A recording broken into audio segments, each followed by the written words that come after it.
여러분 안녕하십니까? 뉴스투데이 제주입니다. 제주 지역에 코로나19 확진자 3명이 발생했습니다. 제주도에 따르면 어제 입도한 방글라데시 국적 유학생 18명 가운데 3명이 코로나19 확진 판정을 받아 제주대병원 격리병동에서 치료받고 있습니다. 이들은 제주공항 워크스루 선별진료소에서 검사를 받았으며 14명은 음성 판정이 나왔고 나머지 1명은 미결정 판단이 나와 재검사를 진행할 계획입니다. 제주도는 확진자 3명이 타고 온 항공편 2대에서 접촉자를 확인하고 있으며 확진자들이 모두 마스크를 착용해 밀접 접촉자는 최소화될 것으로 예상하고 있습니다. 제주국제대를 운영하는 학교법인이 강철준 총장에 대해 직무정지 결정을 내리고 사실상 총장 해임 수순에 들어갔습니다.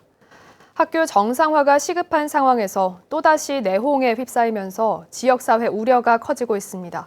현재훈 기자가 보도합니다. 제주국제대 학교 법인인 동원교육학원은 지난 3일 이사회를 열고 강철준 총장의 직무정지를 의결했습니다. 올해 초 실시된 대학 기본역량 진단 과정과 교원 인사평가 과정 등에서 총장이 재량권을 일탈한 의혹이 있다는 겁니다. 법인 측은 지난해 10월 총장직 복귀 이후 문제가 있는 직무행위에 대해 여러 차례 총장에게 시정 조치를 내렸는데도 달라지지 않았다고 밝혔습니다. 법인 측은 관할청인 제주도에 감사 청구를 의뢰했고 오는 24일에는 이사회를 열어 강 총장을 직위 해제할 예정입니다. 이사회 관련된 부분도 있고 대학교 국가자본 관련된 부분도 있고 재정과 관련돼 있고 인사재정 이렇게 다 복합적으로 여러 군데 다 관련되어 있는 사안들이 다 있습니다. 강철준 총장은 직무정지 처분이 내려진 지난 3일 이사회에 참석하긴 했지만 별다른 소명은 하지 않은 것으로 알려졌습니다. 제주 MBC는 강 총장의 입장을 듣기 위해 여러 차례 연락을 시도하고 제주국제대를 방문했지만 강 총장은 인터뷰에 응하지 않았습니다. 지난해 2월 2대 총장으로 취임한 강철준 총장은 공약 사항을 이행하지 못했다는 이유로 해임됐다. 법원 판결로 지난해 10월 총장직에 복귀했습니다. 하지만 총장 업무 복귀 8개월 만에 또다시 학교 법인이 총장을 해임하는 수순에 들어가면서 제주국제대의 운영 정상화는 멀어지게 됐습니다. MBC 뉴스 현재훈입니다. 코로나19로 각종 행사가 취소되거나 축소되면서 문화예술계가 큰 어려움을 겪고 있는데요. 제주도의회는 문화예술 관련 행사의 세출 구조조정 계획을 전면 재검토할 것을 강력히 요구했습니다. 오승철 기자의 보도입니다. 코로나19의 직격탄을 맞은 문화예술계와 제주도의회의 간담회 자리. 10년 넘게 왕성하게 활동해온 제주 토종밴드 사우스 카니발의 리더인 강경환 씨는 행사 취소로 수입이 줄고 새 앨범도 판매가 안 돼 팀을 해체해야 할 상황이라고 한탄했습니다. 제주도에서 가장 많은 수익을 올리는 밴드조차도 폐업을 결심했다는 거를 말씀드리고 싶고요. 저희도 이 정도면은 다른 모든 대중 뮤지션들도 마찬가지고. 문화예술인들은 제주도가 하반기 행사와 축제까지 사실상 전면 백지화하면서 자신들과는 단 한 번도 소통이 없었다며 도정을 비판했습니다.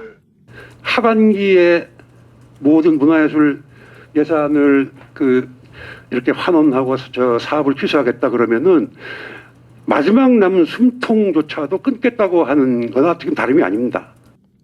도의회 문화관광위원회는 예산 규모가 큰 도지사 공약 사업과 공무원 인건비 등은 그대로 둔 채 행사와 축제만 손을 대는 지출 구조조정 계획을 전면 재검토하라고 요구했습니다. 카본프리 관련된 사업들, 지사 공약 사업 중에 해양 관련한 어떤 사업들, 집행이 지지부진한 사업들 있잖아요. 네. 충분히 세출 구조조정할 수 있는 여력이 있음에도 불구하고 그냥 만만한 게.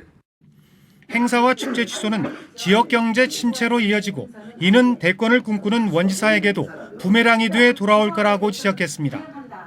하반기 돼서 만약 이거 가면 내년 상반기 돼 가면요 이미지 추락돼 갖고요 지지율 급락을 할 겁니다. 갈 수가 없어요 대권 가도.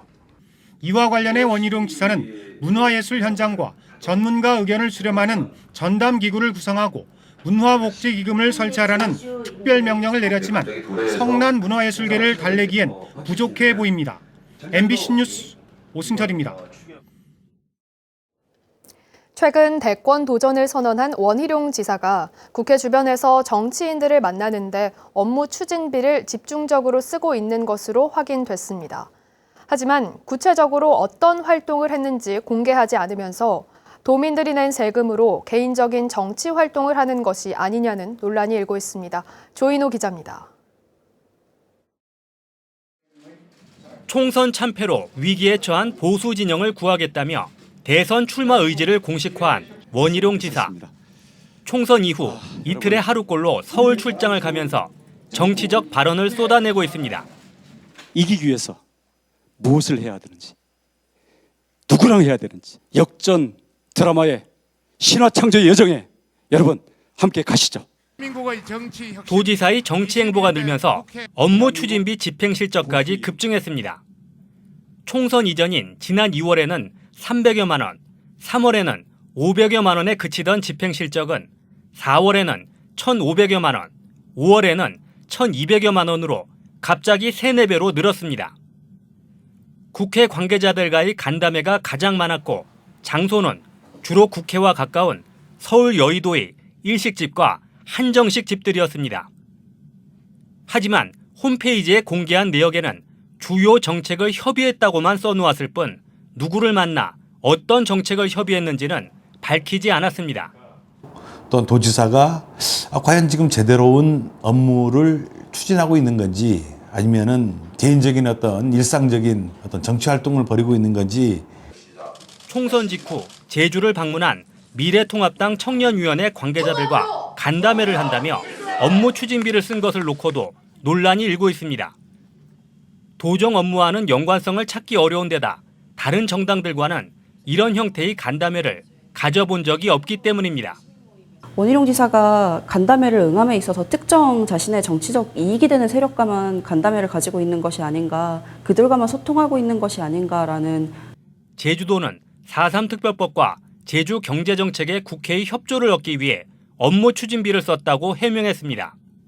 하지만 출장에는 4.3이나 경제 담당 공무원은 따라가지 않았고 원 지사를 국회의원 시절부터 보좌해온 비서관 한 사람만 동행해 논란은 가라앉지 않고 있습니다. MBC 뉴스 조인호입니다. 원희룡 도정 출범 이후 음주운전을 하다 적발된 공무원 가운데 11명이 승진했습니다. 홍명환 도의원에 따르면 2014년 원희룡 도정 출범 이후 음주운전에 적발된 공무원은 40명으로 이 가운데 11명은 승진했고 승진자 4명은 적발된 이듬해 바로 승진해 승진 제한 규정을 위반했을 가능성도 제기됐습니다. 제주도는 그동안 음주운전 적발 때 승진 제한 3년 등 직위 고하를 막론한 무관용 원칙을 천명해왔습니다. 제주 시내 한 타이어 판매점 창고에서 불이 나 2시간 만에야 꺼졌습니다. 인명피해는 없었지만 타이어 수천 개가 불에 타면서 뿜어져 나온 유독가스와 시커먼 연기가 일대를 뒤덮어 주민들이 큰 불편을 겪었습니다. 이소연 기자입니다. 창고 건물에서 시뻘건 불길과 함께 새카만 연기가 피어오릅니다. 연기는 금세 하늘을 뒤덮고 소방대원들이 물을 뿌려보지만 역부족입니다. 제주시 화북동의 한 타이어 판매점 창고에서 불이 난 건 어제 오후 1시 반쯤. 제주소방서가 관내 모든 소방력을 출동시키는 대응 1단계를 발령해 인력 100여 명과 소방 차량 24대를 투입해 2시간 만에야 불길을 잡았습니다. 차가 한 대 들어와가지고 차 투입한다고 차를 뛰었는데 연기를 보고 신고하고 불이 난 창고 옆으로 상가가 밀집해 자칫 대형 화재로 번질 뻔한 아찔한 상황. 다행히 인명피해는 없었지만 창고 160제곱미터가 모두 불에 탔습니다. 불길이 워낙 거센 데다 타이어 완제품에서 나오는 유독성 가스 때문에 진화에 어려움을 겪었습니다. 창고 안에 보관 중이던 타이어 2,000여 개가 불에 타면서 나온 유독가스와 검은 연기는 화재 현장에서 8km 떨어진 곳까지 감지될 정도였습니다. 환풍기를 틀어놓은 상태에서 연기가 안으로 막 들어오잖아요. 일대가 새까맸고 숨을 좀 못 쉴 정도였죠. 그 창고 내에 연기가 가득 차버리니까 이 화점이 어느 쪽인지는 정확하게 이게 분간이 안 됐습니다. 그러다 보니까 화재도 확산됐고 진입을 하지 못하다 보니까 경찰과 소방당국은 타이어 판매점 직원 등을 상대로 정확한 화재 원인을 조사하고 있습니다. MBC 뉴스 이소연입니다.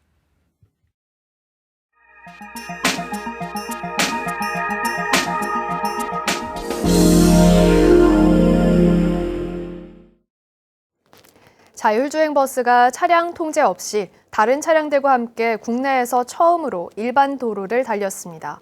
손과 발, 눈 모두 주행에 신경 쓰지 않아도 되는 자율주행 레벨 3단계가 성공하면서 자율주행 버스 시대가 성큼 다가왔습니다. 유영재 기자가 보도합니다. 자동차 전용 도로인 울산 예로 자율주행 15인승 버스가 시속 60km로 달립니다. 운전자는 좌석에 앉아 있을 뿐 버스가 다른 차량들의 움직임까지 파악해 스스로 속도를 조절해가며 차선도 바꿉니다. 운전자가 직접 차량을 조작해야 하는 긴급한 경우만 아니면 손과 발, 눈 모두 주행에 신경을 쓰지 않아도 되는 자율주행 레벨 3단계입니다. 주위에 위험 물체가 있으면 차선 변경을 하지 않고요. 위험 물체가 없을 경우에만 안전하게 보고 차선 변경을 하는 시스템입니다. 이 버스는 울산시와 지역 기업체들이 공동으로 개발한 울산 1호 자율주행 셔틀버스입니다. 이 버스보다 먼저 자율주행 임시 운행 허가를 받은 버스가 전국에 5대가 있지만 이처럼 개방된 일반 도로에서 다른 차량들과 혼재된 상태에서 주행에 성공한 것은 이번이 처음입니다. 전국 최초로 마을버스를 기준으로 해서 자율차를 만들어서 우리 전국에 공급할 수 있는 양산체계를 향후에 만들어 가겠다라는 의미를 가지고 있습니다. 앞서 울산에선 2018년 지자체 최초로 자율주행 승용차가 임시 운행 허가를 받아 운영되고 있습니다. 내년 3월부터는 일반 시민들도 이 버스를 타볼 수 있도록 울산 혁신도시에서 시범 운행을 시작할 예정입니다. 울산에서 승용차에 이어 버스까지 실제 도로를 달리기 시작하면서 자율주행 자동차 시대가 성큼 다가왔습니다. MBC 뉴스 유영지입니다.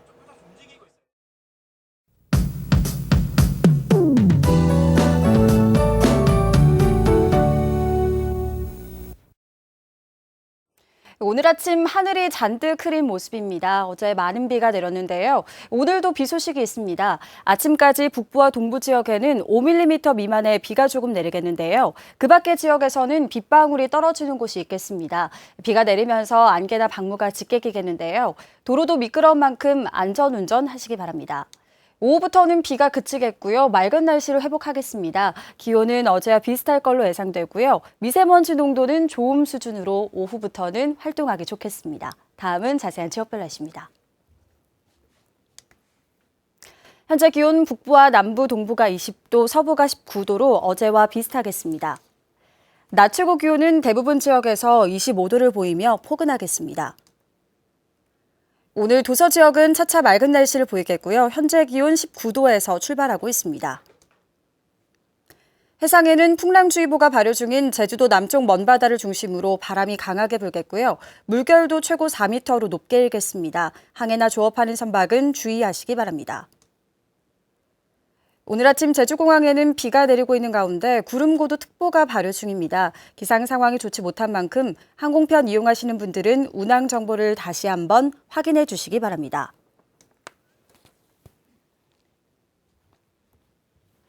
주간 날씨입니다. 주말에는 대체로 맑은 날씨를 보이겠고요. 수요일부터 다시 비가 오겠습니다. 내셨습니다.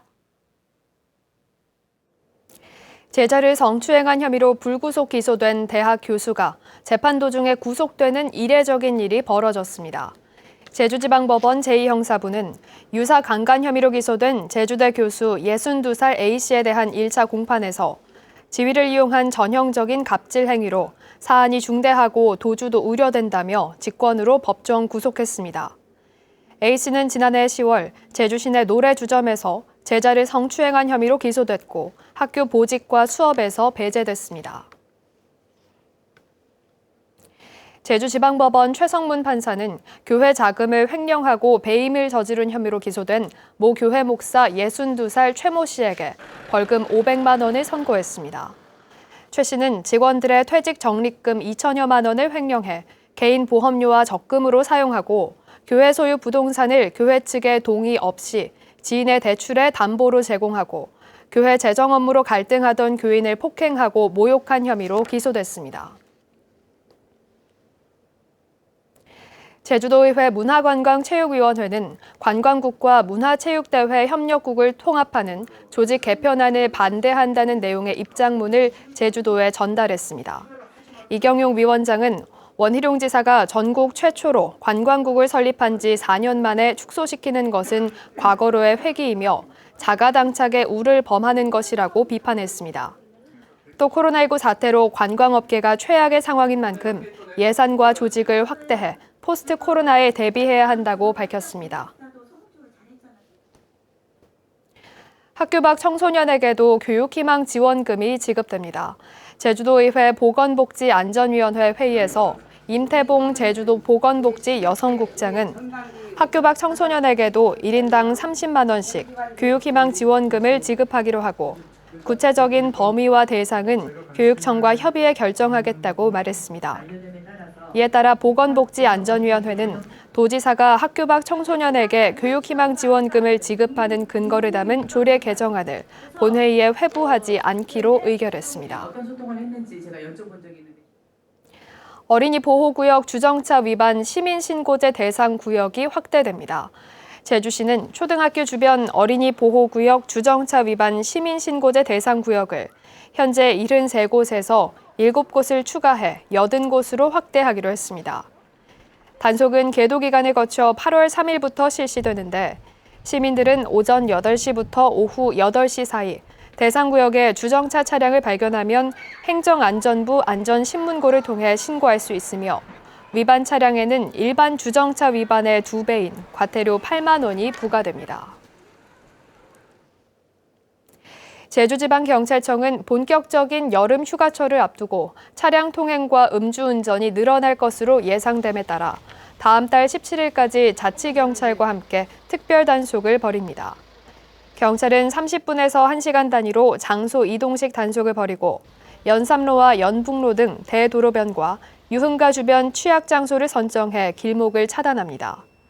올 들어 발생한 음주교통사고는 166건으로 지난해 같은 기간보다 28% 늘었고 부상자도 250명으로 13% 늘었습니다. 뉴스투데이 제주를 마치겠습니다. 시청해주신 여러분 고맙습니다.